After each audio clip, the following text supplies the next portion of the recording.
თუ არას ამბობს ამ მასშტაბურ კორუფციაზე გია ვოლსკი. მადლობა ღმერთს, მთელი ხელისუფლება კორუმპირებული არ არის. მართლაც მადლობა ღმერთს, რომ მხოლოდ პრემიერ-მინისტრი, გენპროკურორი, თავდაცვის მინისტრი, სუსის უფროსი, ინფრასტრუქტურის მინისტრის მოადგილეები და ფინანსთა მინისტრის მოადგილე იყო კორუმპირებული, თორე დაღუპული ვიყავით ძვირფასო მეგობრებო, მთელი სახელმწიფო.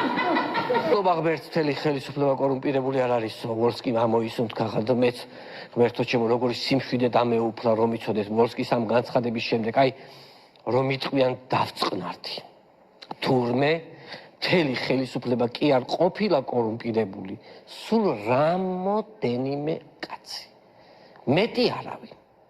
მე მგონი ვოლსკიმ არ იცის, რომ მთავრობაში კორუმპირებული არის ის ადამიანი, ვინც ბიძინას უნდა რომ იყოს კორუმპირებული იმ კონკრეტულ მომენტში. თორე კორუმპირებული შეიძლება ყველა იყოთ მანდ.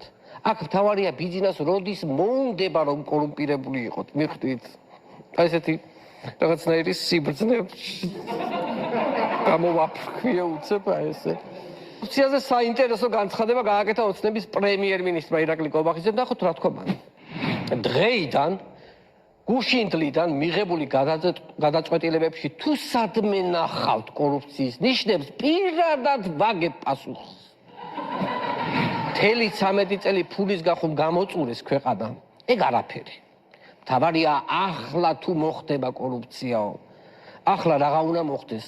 ბოლო თეთრამდე ვართ გამოშიგნულები და რაღა უნდა მოხდეს ახლა? ახლა იმის მეშინია ამ გამხეცებულმა ჩინოვნიკებმა ჩვენი სახლებიდან არ დაიწყოთ ავეჯის გაზიდვა. მეტი შიში არა მაქვს.